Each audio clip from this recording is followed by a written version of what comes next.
Magandang hapon po. And we can answer your questions dohin lahat kasi abutan tayo ng umaga dito. Taken your or given your penchant to a non-stop questioning. Let me just give you a background.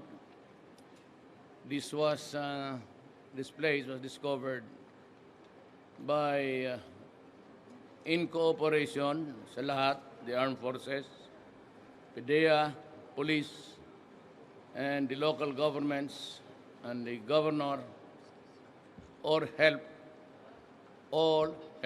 in the discovery of this modern Shabu factory, laboratory. Ang nangyari dito, even sa medyo rusty na. Ibig sabihin, the production or the construction of the building the buildings were abandoned according to raw information. Sabi ni Governor Pineda, bigyan na mga election to ginawa, then iniwanan. And rightly so, because yung pag-unpacking and even the rusty nuts were not really properly tightened. May mga kalawang na. And so the experts in PDEA, General Sid La Peña here, sabi na this factory could have produced 2 sessions at 100 to 200 kilos per ikot, per production. So it can go as twice a day. So ito could have produced something like 400 kilos of shabu a day. It's just too bad na hindi tayo nag-abot sa mga tao dito. But this used to be a land owned by somebody, then subsequently sold eventually to a certain Mr. Chua. Tumalon daw dito somewhere when the raiding party arrived or when the security forces arrived. Now,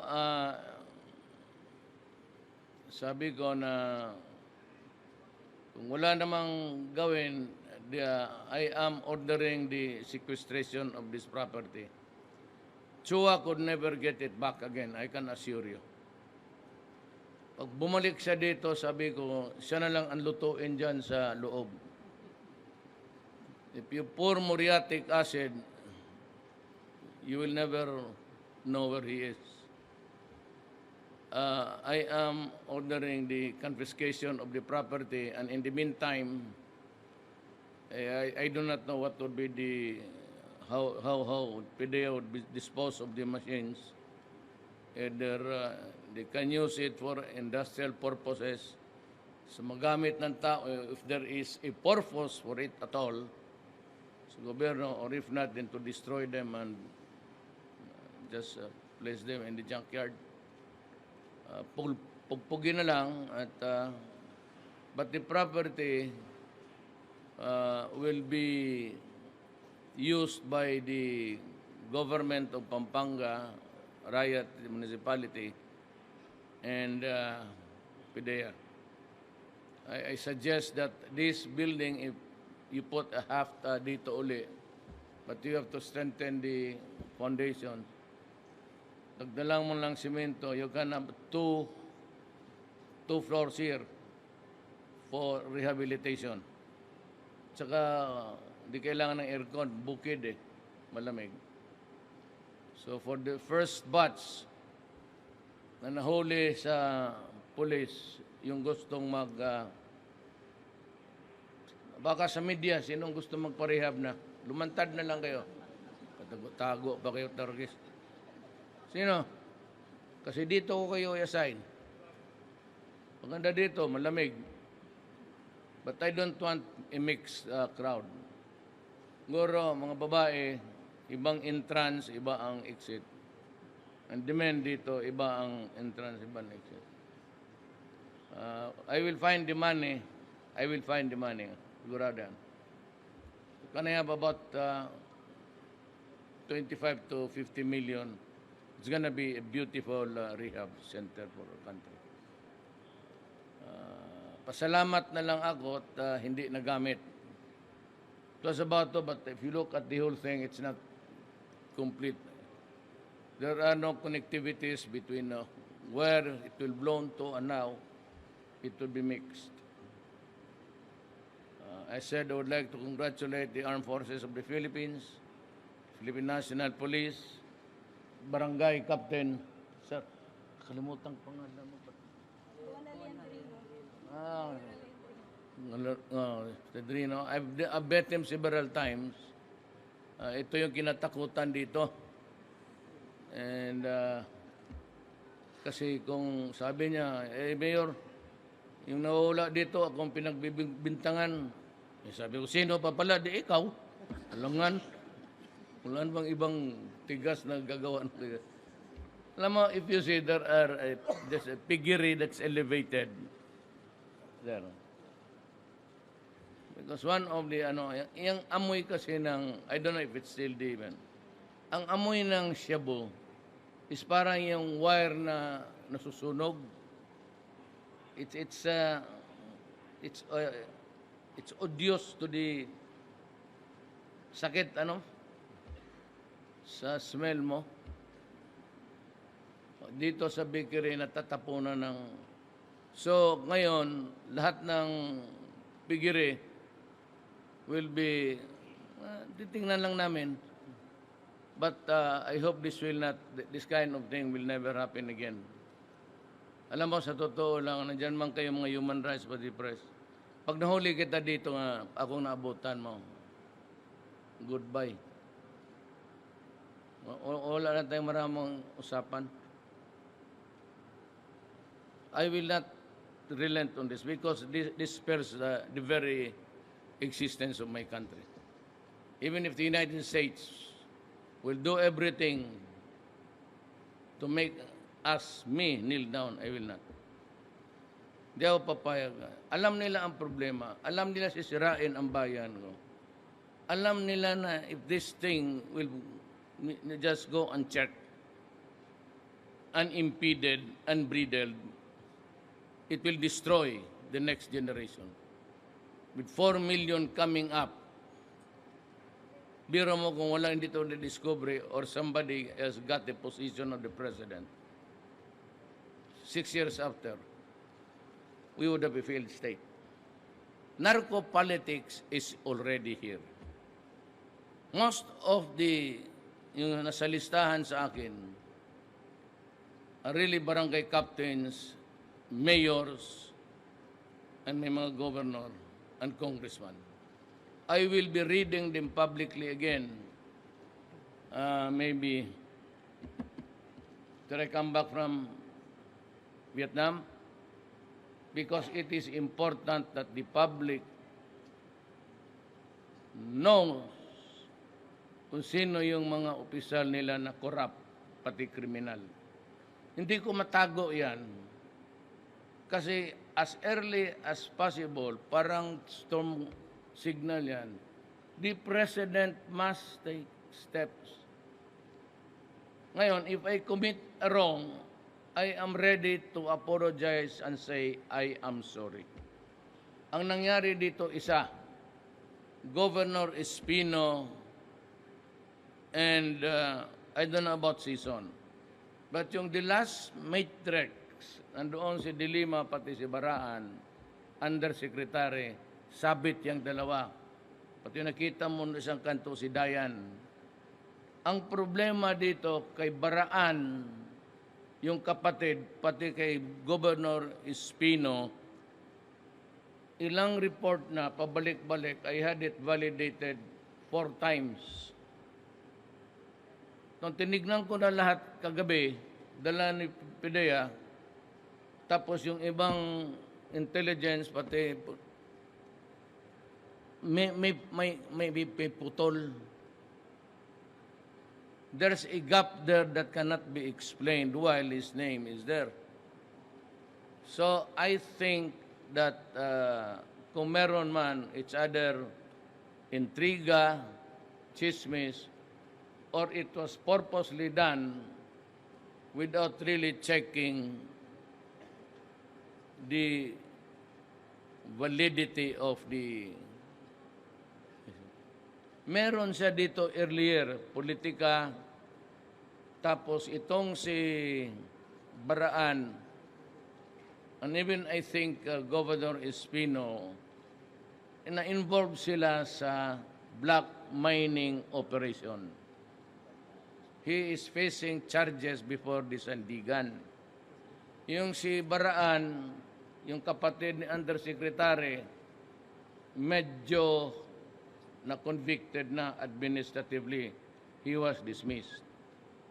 Kung ang pag-usapan black sand mining, may probable cause, may kaso eh. But to stretch it further, to involve them, pinag-aralan ko talaga ng ilang gabi, ginaganon-ganon ko yung report ng police, ng barangay captain, yung DILG, the latest, ng pumasok. Ginaganon-ganon ko, hindi ko makita yung connection. It is not really very clear to me.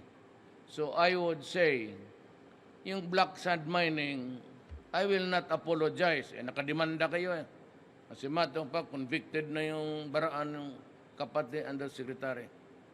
But insofar as the drug, I think that somehow we were negligent in counter-checking during the first report.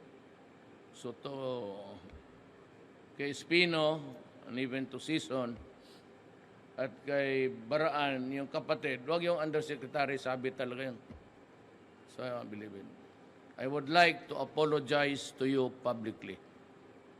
And I would say now, I am very sorry. But trabaho ko yan, it's part of my territory.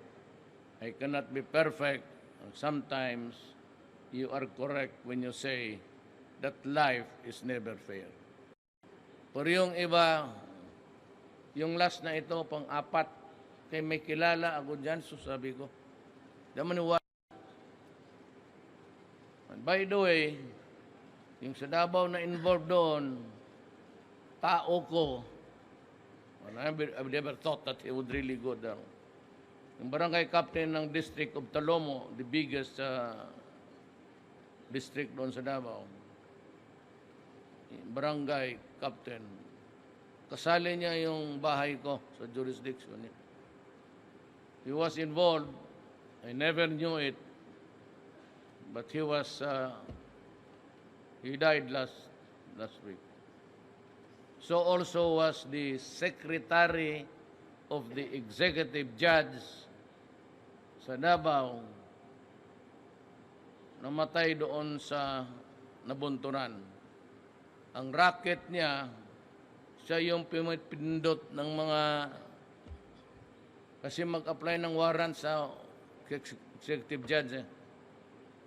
I'm not connecting the judge at all. Ito yung babae na clerk of court na pag may warrant, pipindutin niya ang mga sindikato sa Davao. So she was killed 5 days ago sa Nabunturan. Kayo dyan, I am not saying that no mean words, but iwasan. Kasi itong gumawa nito, sa totoo lang, kung naabutan ko ito, they have called that nandito hawak nila. Sabihin ko talaga, ibitayin mo muna dyan bago ako pumunta.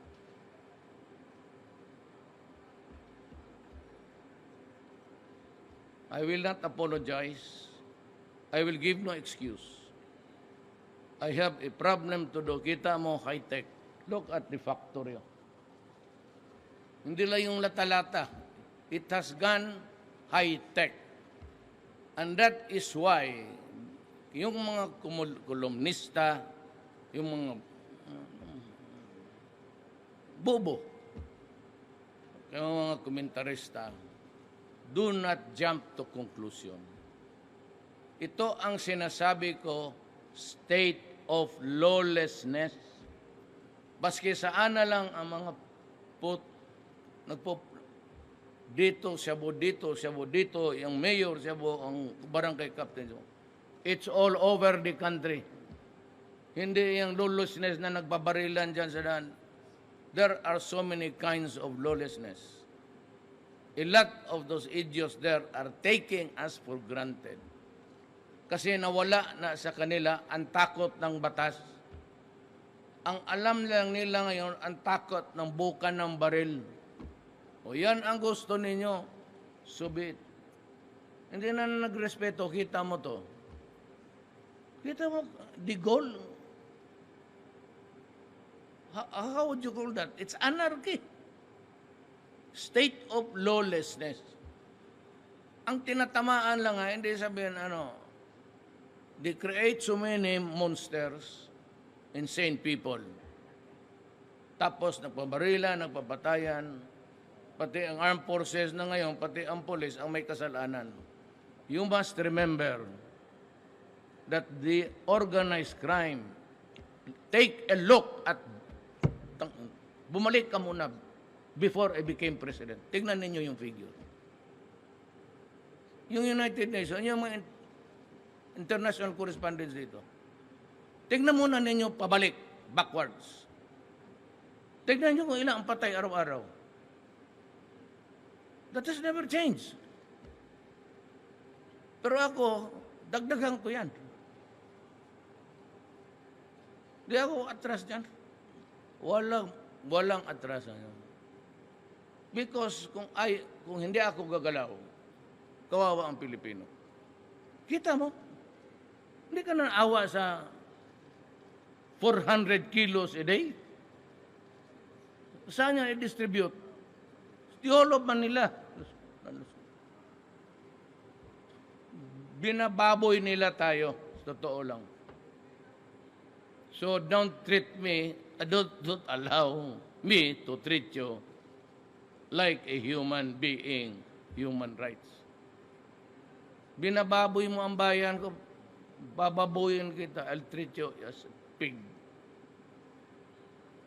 Hindi pwede yan na kayo dyan, ang balahibo na mga mumo, tapos we still gusto ninyo kami mga presidente mag-pontificate, good words. Sino mang hindi magmura nitong putang inan to? Di pa kasali ng human rights. Tignan ninyo, human rights. Kasi dapat kasali kayo sa konsumo dito eh.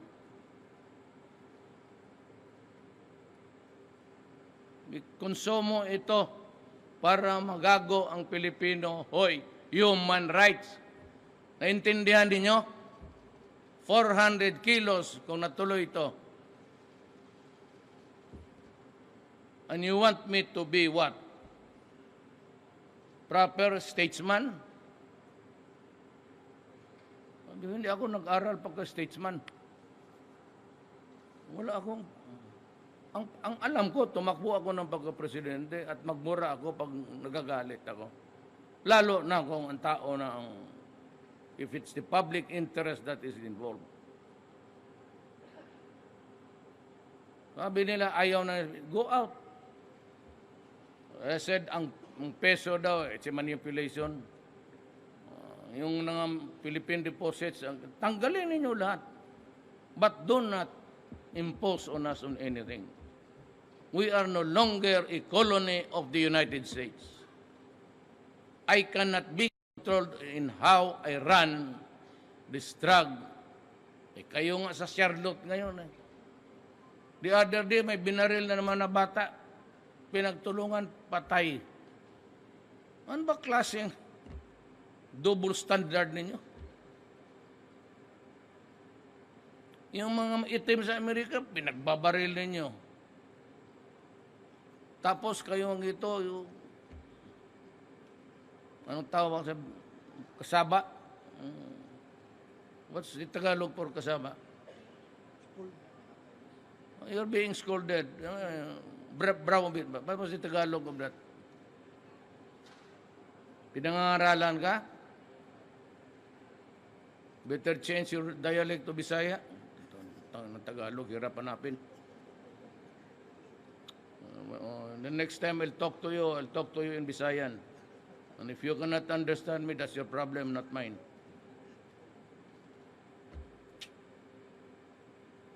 So ganoon ang istorya na, no? That's the sad story. Hirap na nga tayo, tuturuan pa tayo. Ito, maniwala ito ng human rights. Alam nila, papatayin ko sila. Look at what they did. Hindi lang tinanggap ang challenge ko, gumawa pa ng factory ang mga putang ina niya. Now, we are dealing with China. I will bring this to their attention. I'm leaving for Vietnam, then maybe to or China. Lahat ng materials galing sa China. So we want them also to control the people and increase the focus on the criminals. Kaibigan man kaya tayo? Bakit ganon? If you consider us your friend, you want to help us, but most of the materials, lahat, and the machines and the boilers are from China. What does that mean? Well, I'm asking the Filipino in the coming days, kung totohanin talaga ng Amerika, I'm going to ask you to sacrifice a little bit. But by next year, I would have entered alliances with so many countries. I will have an alliance in the military, trade and commerce with China. I have talked to President Medvedev of Russia, and we agreed that I will go there and we will talk about how they can help us here. China is ready to help us, and I would add now, they should be ready to help us with this goddamn problem of itong drug. So yan, any question?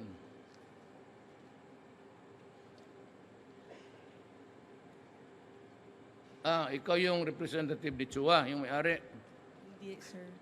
Good afternoon, sir. Si Ina po. Akala ko ikaw yung... Sir, I just want to ask about, you apologize to Governor Espino and Mr. Sison and the Baraan, the brother. What went wrong in the validation process of that matrix? Because I understand... Nothing went wrong. Everybody was correct. But the focusing was, there were lapses. Connect. They probably hit a snag somewhere and they stopped. So tinitingnan ko yung iba, delete sa DILG. So kung naman kayo trabaho dyan, magtrabaho kayo. So give me a chart there. But this Hindi list, ko makunik eh. sir, but this list still ended up on your table and you announced it. Will anyone be held responsible for those lapses that No, I led take you- full responsibility. Ako yung nag-announce. Hindi naman itong... Sabi ko in this drive, I take full responsibility. Even if the soldiers and the police would commit a serious wrong, I will assume that mistake. And they can file charges against me, fine. But my answer to the judge would really be something like this. Judge, nagkamali ako, I'm sorry, but I have to inform the people immediately so that take the guards of their surroundings and prevent the contamination of drugs in the children. Ako, hindi ako mga na tao. I am not, hindi ako kargado ng fried chicken kagaya ng iba. Ako pagkamali, masama nga ang bunganga ako, pero ako nagkamali. It comes from the heart. I am very sorry. Thank you, sir. Sir, good afternoon po. Sa Joseph po sa GMA7. Sir, yung sa Chua lang, may first name po ba ito? And then, Sino? yung Chua, sir, na sinabi niyo na pinagbentahan ng lupa. Tapos, sir, itong facility na to, hindi naman to susulpot na lang. Sunday Chua. Sunday, sir, as in Sabi linggo. nila, Okay. Sir, yung ganitong facility, hindi naman to susulpot na lang out of nowhere. Bakit, how do you explain that this was set up somehow, kahit hindi nagamit, bakit na ipatayo? you have to ask the governor. Kasi sabi niya, this was being tanong-tanong dito. This was started during the election. Sabi ni governor, when I won, iniwan nila.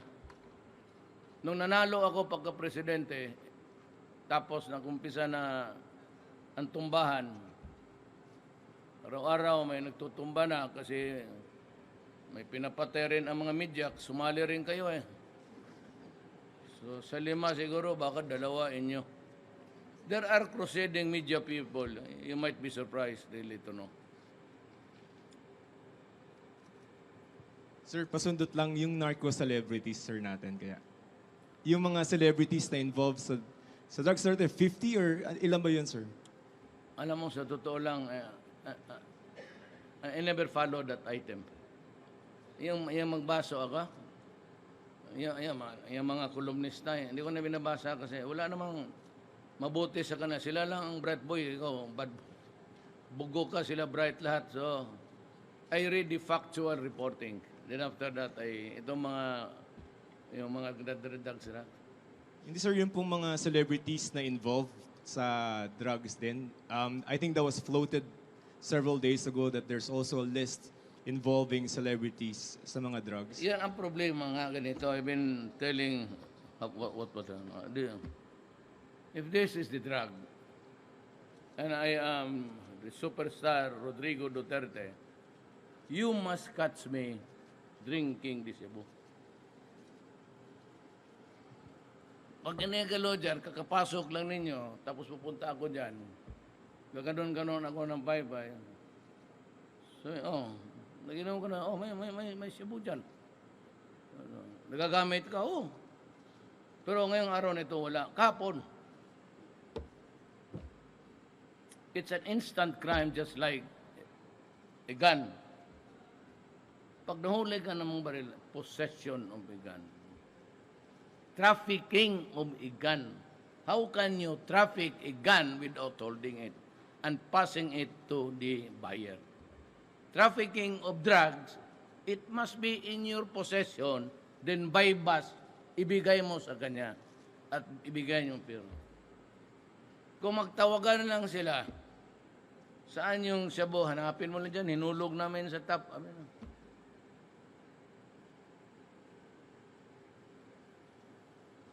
Trafficking is your holding. How can you traffic? How can you buy and sell if you do not have it? Just like a gun. If you sell a gun, sabi mo, ikaw, ito si Kilabot, ito si Kapitan noon sa panahon niya, kabila. Sabihin niya, may inambos kami sundalo, M60, 2. Sana, ewan ko. Pagdating sa korte, pailan mo siya ng kaso. Magkuha siya ng M60, 3 years ago. Tapos sana, ewan ko, iniwan ko dyan sa mga NPA na kasama ko. How can you? Ganon yan, pati artista. Yung maghawak sila tapos, alam mo ito mga bright to they are not without a good education. Now you know that this thing will shrink your brain. Tumatutunan ang utak mo dito, shrinks your brain, really. Pag gusto nila, hayaan mo. Ang kailangan natin sa bayan, ito mas maraming gago. Pag maging gago yan, kita mo yung artista yung kapon, yung sexy star na nahuli. Kanda-kanda, tingnan mo tsura niya. Bright ka naman, then you waste your life. So, ibig sabihin, yung utak mo 14. Ganito ang problema. Ako, wala ako sa Davao. Marami akong apo, babae. Itong mga to, mga sundalo pati pulis, ito, Navy, mga pamilya nila sa probinsya-probinsya. Ngayon sila nag-iisip, putang ina yung Shabu na abot nito, abot ng Antique yan, abot ng Cebu, abot ng Mindanao.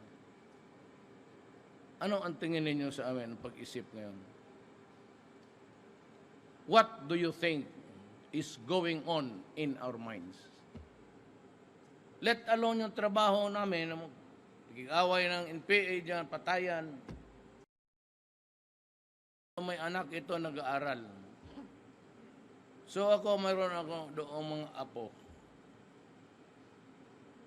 Ayaw naman magpa-security, galit na galit.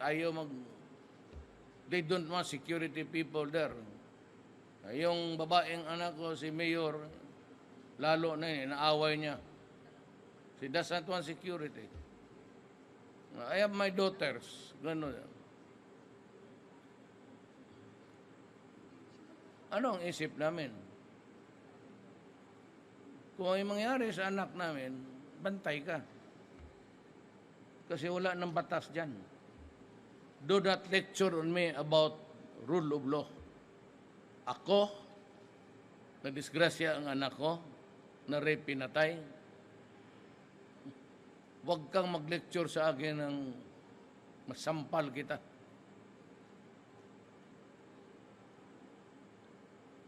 That's why the evil of them. Kasi pagkaalam kasi ang state of lawlessness, na barilan dito, barilan. The state of lawlessness is the number one problem of our country is. Kaya huwag mo na niyong pakinggan yung mura ko. Taong galit talaga nagmumura. Do not try to hope that I'll change my character. I am I and you are you. If we meet in one corner and we can understand each other, fine. But if we cannot get each other's guts, di pasensya. Huwag niya akong, talagang nagmumura ako. Obama, baski sino. Tsaka yung iba, may I just remind also, I'm not trying to be, how would you term it? Irreverent. Pari mga pastor, kung atakihin ako, patasali ang Diyos magano. Ito, kasalanan ito sa Diyos. More than the... Tanongin ko bigla, bakit? Sino may sabi sa iyo na niniwala ako ng Diyos? Sino naniwala sa iyo may reliyon ako?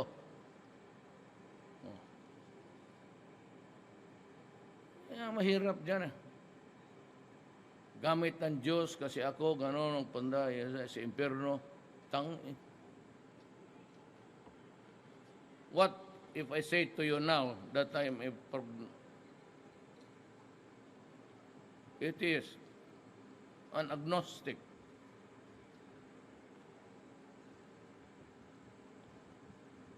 Pero naniwala ako ng Diyos.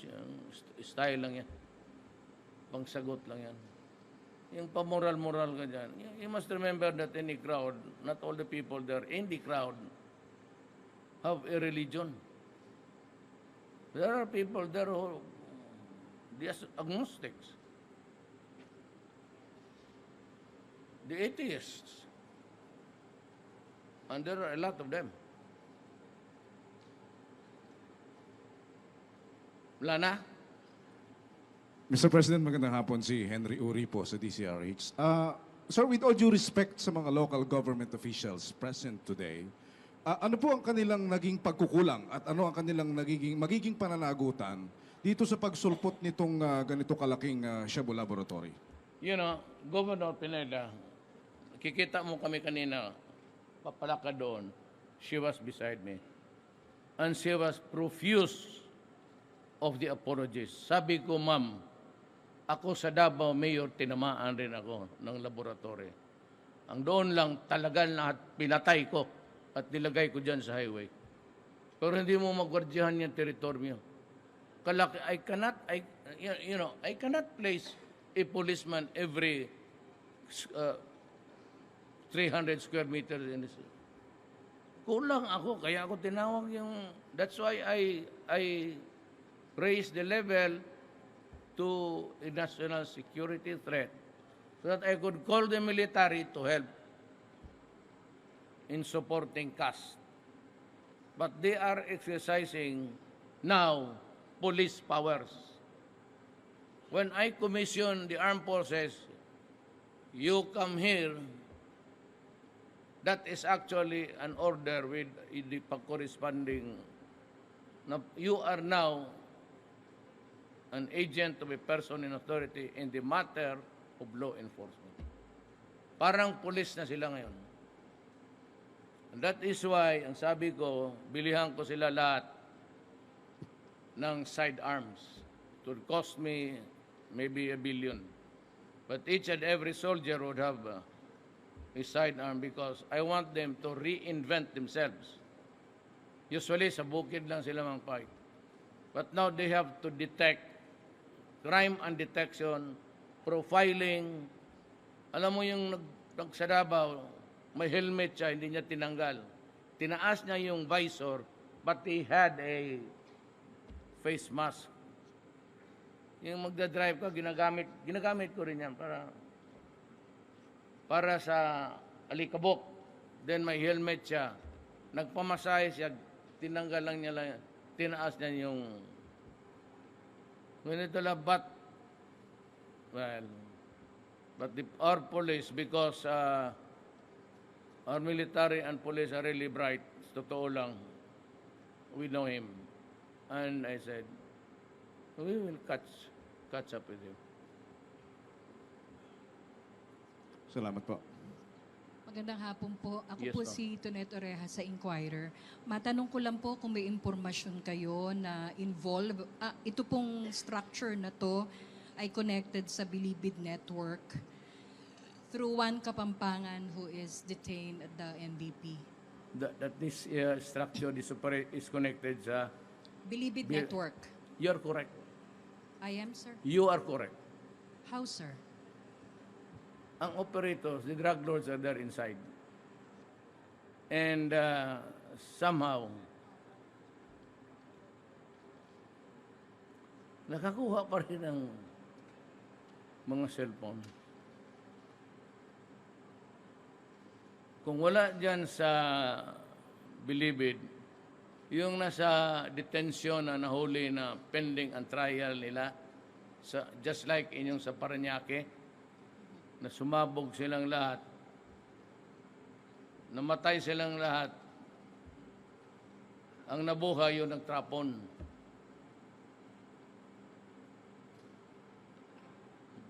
Siniguro niya muna na yung mga ulol. Sir, follow-up question lang po. Magkano po ang budget ng inyong last na po ito, magkano po ang budget ng inyong administration to fight illegal drugs in the 2017 Ganito, ma'am, budget? it's a very good question because everybody is almost in cloud nine. You know, ma'am, I entered the presidency midterm. I wasn't the one who prepared the budget that is being used to operate government now. Because this budget was prepared the previous year for implementation now. It is Aquino's budget. So I am operating on somebody else's budget, not mine. Nung tumakbo ng presidente, nanalo ako, I never thought, alam ko sa Davao medyo mata, but I was horrified yung nagkampanya na ang pulis ang lahat at lumabas na ito by the hundreds of thousands.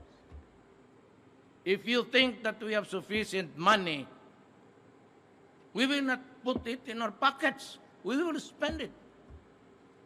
And I will not allow anybody to misappropriate money now.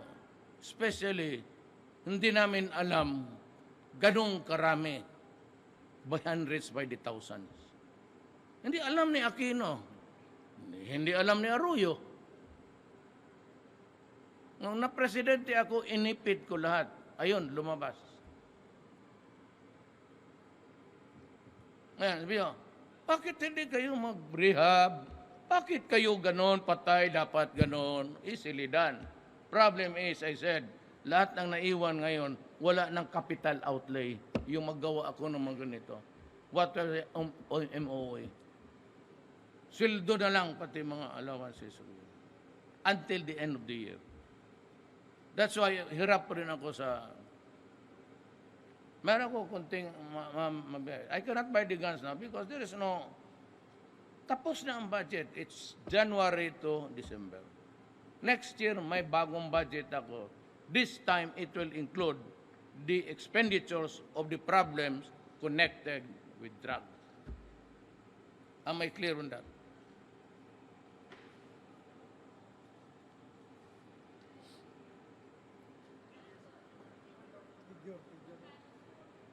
Ang naiwan? Ewan ko, di pa, marami pang, alam mo yung, ma'am, when it's being heard in Congress, I submit an executive budget. Pagdating doon, papalitan nila yan kung saan nila idagdag, saan yung isisingit yung kanila. So by the time it is passed, then that is that is the budget that the Filipino people will have to spend for this.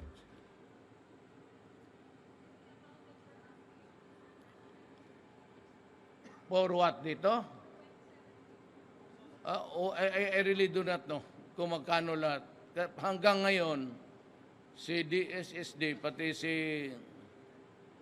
si Obial, keep on changing the what submitted here, corrected, because of the problem sa drugs. Kasi noon, 700,000 lang. Ngayon, marami nag-surrender. And if you take account throughout the whole Philippines, it sometimes reads 40, 60. So every day, nag-iiba ang figures. Then every day, they also correct what they have submitted. Sabi ko nga, by this time, Widodo said, Indonesia 400 million. Ako, by the end of the year, tabla na kami. I would have about 4 million. So, kaya ako galit. Tignan mo naman.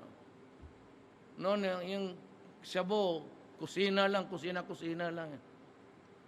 Ngayong branded to, baka mabili mo pa sa supermarket to. Ang ganda yung packaging, nakita ko doon, no?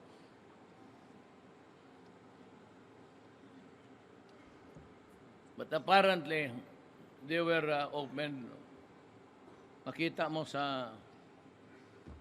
by the condition of the cartoons. Any question? Still. Ina.